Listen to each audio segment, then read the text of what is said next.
In this lesson, we're going to be talking about searching for wireless networks. Of course, there are multiple ways to search for wireless networks. You could do things like using the built-in system tools. So like here on the Macintosh, right here, I could actually specify one. I could do show networks here, and it will actually do a scan and show me all of the Wi-Fi networks that are available to me here in this particular location. Under Windows, I have similar capabilities where I can look for networks that are available. So right here, I've got the little icon for Wi-Fi. I could look for Wi-Fi networks using the built-in Windows tools. Under Linux, there are certainly tools to do that sort of thing. Here's one actually that will run under a couple of different operating systems. It will run under the Mac OS, it will run under Windows, and it's called inSSIDer with two S's. And the reason for that is because an SSID is actually an identifier for a name of a wireless network. So this will show all of the SSIDs that are available or all of the Wi-Fi networks that are available, to put it another way. You can actually see some information here. This is an infrastructure, meaning that what I'm looking at is a wireless access point. I've got the MAC address of the access point, and of course the MAC address gives me the vendor. We can see it's Netgear. I can take a look at the signal strength that has been available over time. So we've got a little graph of the signal strength, and we can take a look at the channels that are available in 2.4 gigahertz. In this case, there are no 5 gigahertz channels. So I've got the graph of the 2.4 gigahertz channels that are available here. I can actually select my different channels. I can choose network types.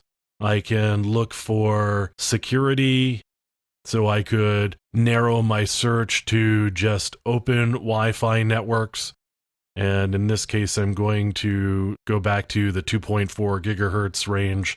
So you can see that I have got a wireless access point that's identifying a particular SSID. It's got open security, meaning there's no encryption that is on this particular network.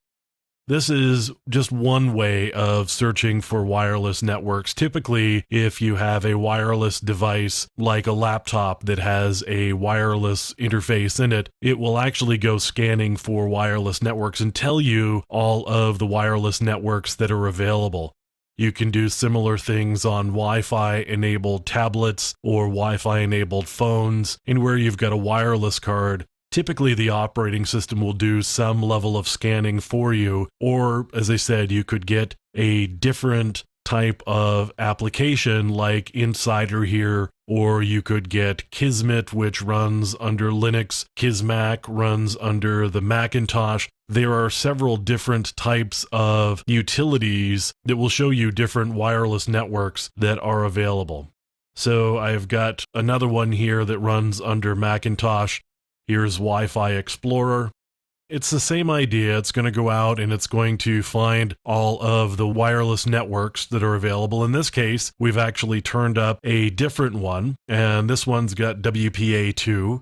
One of the reasons for that is because it's actually using a hidden SSID, which is one of the reasons why inSSIDer didn't actually pick it up. So I've got a couple of different network names here now, and I can look at graphs of signal strength similar to the way I can under inSSIDer. And I've got signal to noise ratio statistics and other signal strength statistics here. You can see the different ways that we can go scanning for wireless networks. And if you don't actually have a wireless card in your portable device, you can actually go get one pretty easily. There are USB devices, and then you can use those to scan and connect to networks.